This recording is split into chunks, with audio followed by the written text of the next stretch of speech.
right. Welcome back to Imperfect Parenting. We are having fun. Do you hear that weird gurgle in my throat? I'm so having fun.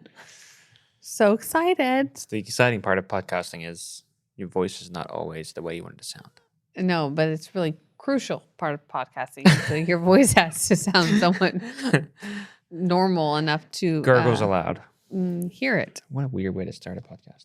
Gurgle.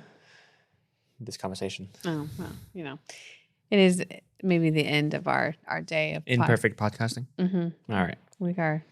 We just make a whole brand of being imperfect. I could fill it with so many areas of my life. That's funny. We could. Oh, but I did think this was a funny little meme that I came across, and I thought I'd share it with you. So it actually reminds me of my children. When I say my children, I mean our children. Yeah, I think they're partly mine. Same ones. But it says this. It says actual footage of my children getting ready for school. And it's 3 snails. Anyone relate? But the reason it reminds me of our kids isn't actually what you think. I mean, yes, they are slow in the morning at things they don't want to do. When it's something they want to do, it's like Delaney going on a date with her boyfriend. Oh my gosh. She's ready, showered, and make-upped. Yeah. My favorite thing as of recently is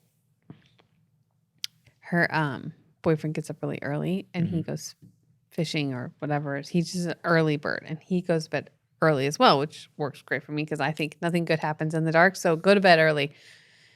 But she's never been a morning person whatsoever. But he's up early and he normally texts her good morning or whatever. And she's now every morning I walk in there. Up early. Yep. Like shockingly early. And I was asking her about it. I said, do you think it's because you're excited about a text coming through? She's like, no. She goes, it's because these windows in my room, they let the sun in. And I said, you realize those windows have been there the exact same for the last 5 years? I'm just saying. I don't think it's the windows. It's a good try, though. But the reason this meme reminds me of our kids is you may have heard of Bob Hassan. He's written a book with your dad. Brittney's dad. I have heard of Bob. You've heard of Bob? I have. Okay, good. I love Bob. That was weird. I said like I'm talking to you. I'm talking to the listeners. You may have heard of Bob Hassan. Brittney has also. He's more like Uncle Bob does. Yes. But the first time we took our children to Bob and Lauren's house in San Diego, our kids were outside. We were doing I think we were filming something. I think it was mostly the girls. Yes, that's true. Lincoln was little. He was little. So the girls made their way outside and they had this beautiful garden. I mean, stunning. Stunning. But some snails were in the garden. So the girls managed to find as many snails as I could. I think they were there was 20 snails at one point lined up on the driveway. No, I think that they counted like 58. Oh, really? Yeah. Remember the number? Yeah. Okay, I was being conservative. 58 snails. Yeah. I was so proud of them. And reminds me of this meme. So go check it out. It'll be on social soon. It's pretty funny, though. There you go. It's hard getting your kids to move. Yep. We have a great bedtime story, though, about Delaney. Do you remember that? I don't know if we've told it or not. Was it the bedtime story with the laundry? It's not really bedtime. It's getting up and going to school. It's that one, which is this epic parenting story. Doesn't really have anything to do with what we're... I would argue it does. Oh, okay. I'll tell you how after the story. So you want me to tell it? Yep. Okay. So Delaney is... Come along with us, everybody. She's in first grade, so at whatever age that is, 6, 7. And we're now getting in trouble with the school because she's getting late to school every day. But it's not for lack of trying on our end because we were definitely trying to get this kid out of bed. And she's not getting out of bed. So we talked to the school. We came up with a plan. And so we began to execute this plan. And we thought, let's use some of the parenting tools we talk about. That we know, yeah. So we said, all right, Delaney, Daddy has to leave at 8. Breakfast will be on the table for you at 7:45, and Mommy's going to wake you up only one time because we were waking her up, dragging her out of bed, blah, blah, blah, never getting to school. Remember, not a morning child. Not a Same morning. girl. Yeah, same kid. So we do this knowing that she's not going to get up, that she's not going to be ready, and we're going to have to put her in the car in her pajamas, which is exactly what happened. And you left with her that day, and I had a bag full of her clothes ready to go for when she did get to school and her lunch. And I remember looking at you going, be strong. because out of the two of us, Stay strong, men. Ben will probably be the one to give in and let her get dressed in the car. When she's screaming at me. There you go. Oh my gosh. She screams at me too. But this is just the difference. I'm like, I put on war paint and Ben's like, do we have to fight this one? I don't know if we want to fight this one. Again, he's kinder than I am. That's how this is. Something like that. So I found the war paint this day. you did find the war paint. It was great. He gets to school and Delaney's not used to being there on time. So there's a bunch of kids out and she's in her pajamas. Mm-hmm. Again, we've already talked to the school. So you get her out, walk her in. You're met. Well, just to pause real quick. Okay. I mean, just to describe the scene here. On the way to school, she is screaming at me. She's pleading. No, Dad, this is horrible. I can't believe you're doing this. You're the worst parents in the world. She's just screaming, top of her lungs. Then it turns to, no, Daddy, please. Please, Daddy, no. She's crying, trying that tactic. It's not working. Then She goes back to mad. Yeah. So she's just like hysterical in the car. So I just need some empathy from these listeners. Yeah. It was hard. I'm sure This it was child was using every tool she has to try and get me to cower. And I had seen it all before. I probably taught her, for being honest. I didn't say that out loud. That was you. You laughed, though. I did. Anyways, Here we are at the school. we walk in, and she's met by the, receptionist gal. It's our friend. Good morning, Delaney. Miss Sutherland's waiting for you. So she walks her down to Miss Sutherland's class. Ben hands her over. She's got her lunchbox and her bag of clothes. Miss Sutherland receives her and says, good morning, Delaney. Would you like to get dressed in the classroom, in the bathroom there, or the bathroom in the hallway? And she says, as soon as you're dressed, you feel free to join our class. Now, Delaney just cannot believe that this is happening to her. Again, 6 or 7. We're right in there. And so she goes to the hallway bathroom, changes, go back to class, has school. I'm supposed to pick her up. I think I'm going to be met with the angry Delaney. I pick her up. She doesn't mention it. She talks about her whole day. I try and reference like anything that might jog her memory. Nothing. Did you learn anything? Right. That's the concern I'm having is, oh my gosh, this kid didn't learn anything. Mm-hmm. So I look at Ben. I'm like, okay, we're going to have to do it again, I guess. So we say all the same things. We're going to bed. We always help her pick out her clothes if she wants. Or she can do it, whatever. We do all the things. Say all the things. And then like, all right. Okay. Good night. And we leave. Next morning, I go in. I wake her up. And she shoots up out of bed, flings her covers off, and she's dressed down to her socks, ready to go. So at some point, that means that she changed out of her pajamas into her clothes because she did not want to repeat the next day. Genius. She's a smart kid. I'm sure we told this before, but it's just such a great story. And, we've only did that once. There's a few things that we did with Delaney that we only had to do once that are just epic stories, but that was one. And I think the beauty of it is she really got to, the consequence was her being so uncomfortable with the pressure of having her pajamas when it's not pajamas day. Yep. And the consequence of the boundary is we're leaving at this time, whether you are ready or not. I'm going to obviously make sure you're clothed. But that was kind of the reality is here's some hard boundaries, and however you would like to encounter them is up to you. But those boundaries are not changing. Yeah. And she never made that mistake again. Mm-mm. She learned from that one. Mm-hmm. I think the piece is, because she got this huge lesson, we're hoping that she doesn't make a mistake again. Yeah. That's not the case. There's so many other mistakes coming your way. She made lots of them. Yeah. However, there's this consistent experience that she has with us that we're going to let the consequence do the teaching. Mm-hmm. And she's begun to understand that as life goes on, and she's now 18. But I think really the concept today and the thing we want to point out a little bit is preparing our kids to leave. This is our reality right now. We are learning how to do this well. Mm-hmm. And we've talked about it for a long time and watched other families do it. Mm-hmm.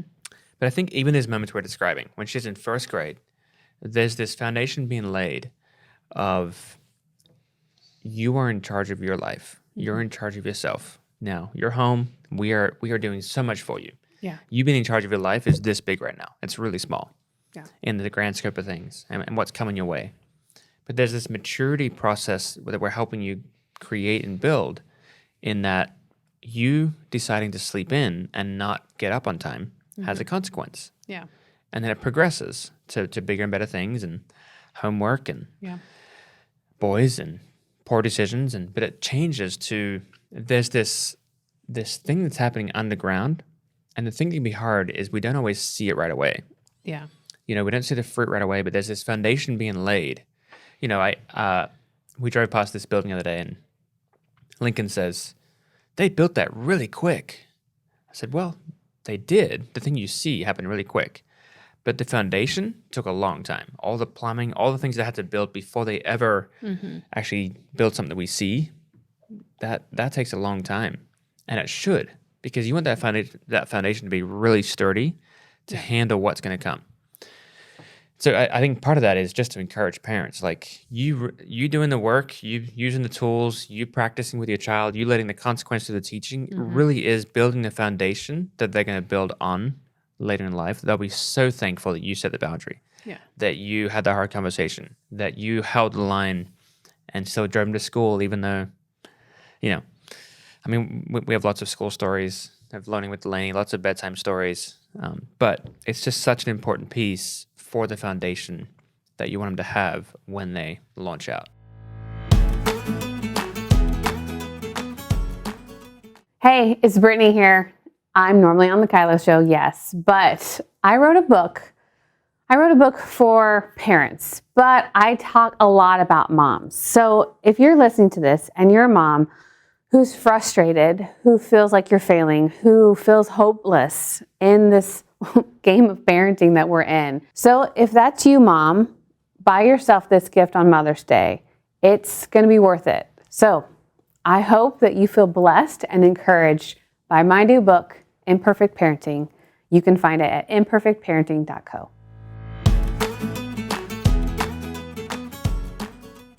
We talk about this, the creating a safe place for them to fail. And part of this is, I have to get out of the way of you learning. Yep. I have to remove myself as an obstacle for you to experience the natural consequence of your choice. I have to be okay with the inconvenience it might create. I have to be okay with the pain in which you're going to experience or the frustration that you're going to have. We've done this with homework lots of times, late nights, because someone didn't do it. Oh man, I'm really sorry. I'm only available from here to here because I don't want to give my 5 hours that I've got left in the day to your science project. I don't want to do it. Your poor planning. Exactly. I will give you 2 because I'm a very generous, loving, compassionate person, but I'm not going to ruin everybody's night because you didn't plan for this moment, even though I encouraged you or gave you feedback along the way that maybe we should do this sooner than now. I'm really sorry. I'm really sorry. And I think this is where a lot of those parents get in the way, is that we want to remove that pain. We want to remove that obstacle. And so we step in and we're not helping them for the outside world. We're not helping them have their first job. I'm listening to Delaney tell stories about kids that she works with at her job that are the same age as her. And I just think, man, what a bummer. They've got a job, but they are not equipped to look like capable young adults because they have had this parent that has jumped in all these moments and robbed them from the natural consequences. So they've gone through quite a few people that are Delaney's age there because they're just not used to, oh, this is my responsibility. I am responsible for how I show up in this environment. The really cool thing, though, is Delaney looks like a rock star because she's had lots of practice of, if I don't get up and I'm late to work, there's a consequence, because I've seen it in school. I've seen it with my animals. I've seen it in different areas of my life because my parents let me experience that consequence. And it's a little bit easier when it's just school or the animals not getting fed until the afternoon, though they're mad at her, but they all lived. this is the consequence of, okay, you didn't take good care of that. Well, we're going to have to trade chores, or you're going to owe me for this. So that's the exchange rather than, oh, you get fired. This is, again, if I am in the way of learning, I'm not helping them to be successful out here. And Adeline just the other day, she pointed at the same thing, which is the culture momentum that we want to build is, we work really hard on that first one. Like, we're learning with you, child. Yeah. We don't know what we're doing. And then the momentum starts to take off with the second one and the third one. So Adeline the other day, she said, I'm really grateful and thankful for the chores that I have because I'm watching Delaney work really hard. And so I want to do a good job here and not complain. Mm-hmm. Because I'm watching her go to work and work really hard and have a big job and have more responsibilities. And we just have to do a couple of things here.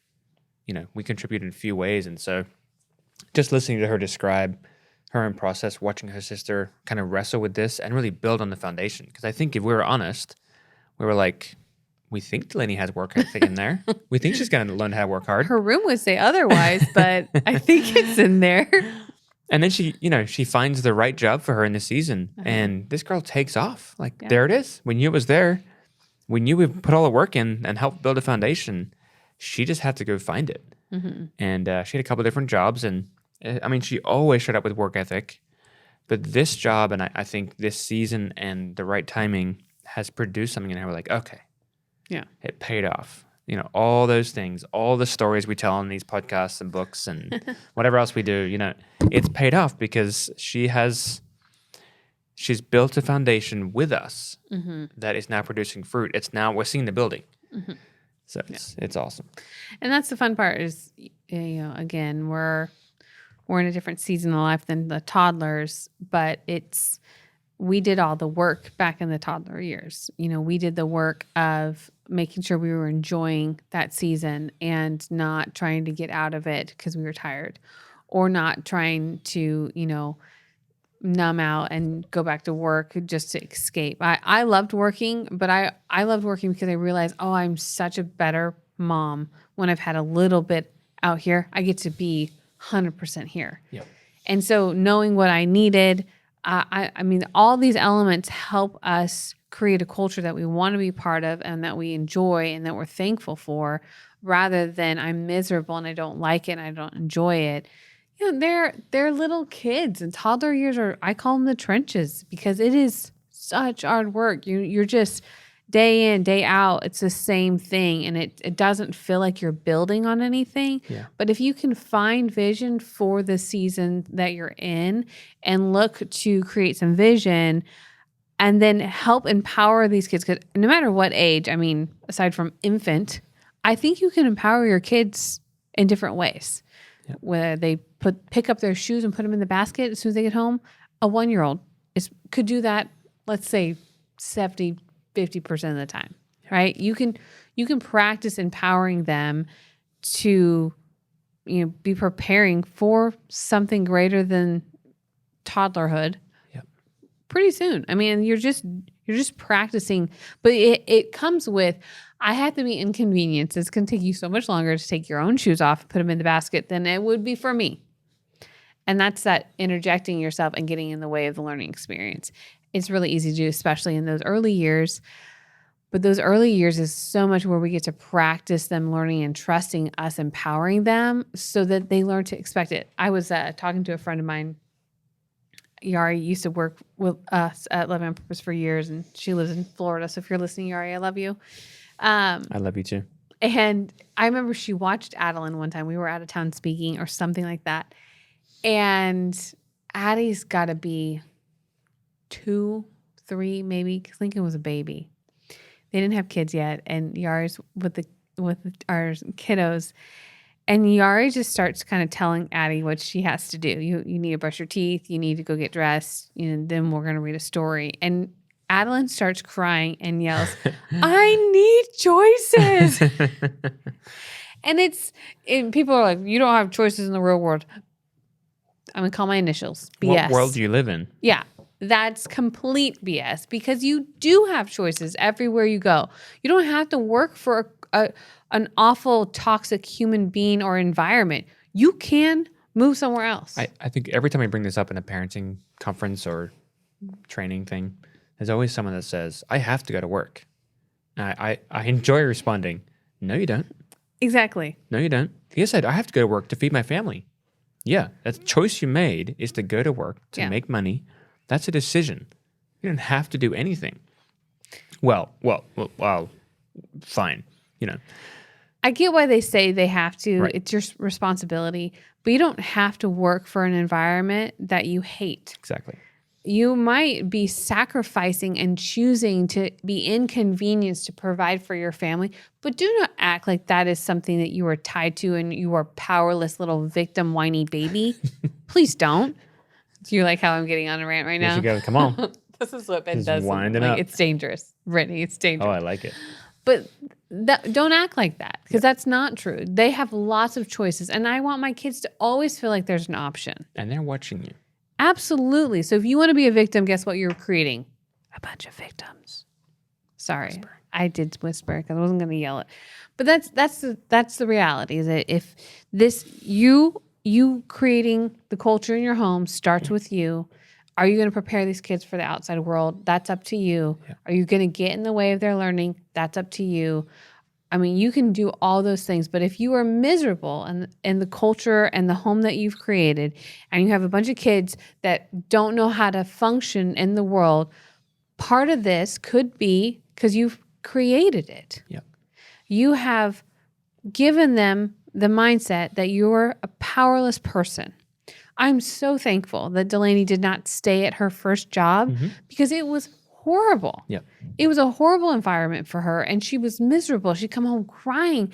And I'm like, girl, you don't have to stay there.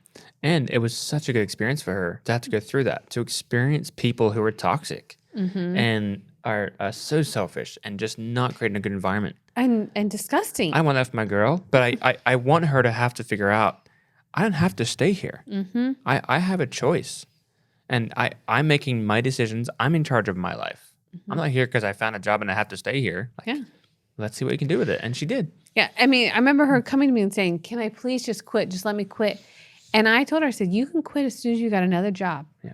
Because that's the responsible thing to do. Go back to I have to work.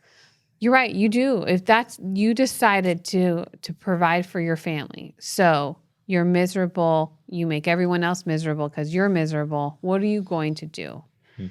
We've got to be willing to lead in our family, which means I have to put on display what I believe to be true. Am I powerless? Am I a victim? Or do I have choices? Do I, face my consequences for my actions? What am I choosing? What do I want to teach? Yep. All of this comes with the compass of how are you preparing your kids for the outside world? And what are you doing to create a culture that you want to enjoy and live in? Yeah. And we're getting a little intense today, which I like. It's exciting. It's kind of fun. A little spicy. Brittney likes this spicy. I do like spice. But I think the piece right here, and just my encouragement to parents, really is no matter the age of your kids, even adult children, you can start choices today. Like you can begin to shift this culture. If you didn't know about choices, meaning that wasn't trained in you and you just had a different model, I think starting with choices today is an option. Whether it's the toddler, the teenager, or the terrific adult. Trying to do a T. But I would start giving choices. And maybe it starts with your spouse or a friend. Just begin to practice thinking in, there's two choices here. You want broccoli or cauliflower? Do you want chicken or beef? Okay. And then when it comes to the things that are important, I'm practicing giving my child a choice so they feel free around me. And they're realizing that they're the one making decisions. They're going to own that decision because they made a choice. Yeah. That's great. So Good stuff. awesome. That was exciting. You and your rants. Yeah. Get it, girl. Hopefully they love it or they hate it, but I don't know. I'm passionate about this. What can I say? Yeah. So Thanks for joining us. we'll see you next time.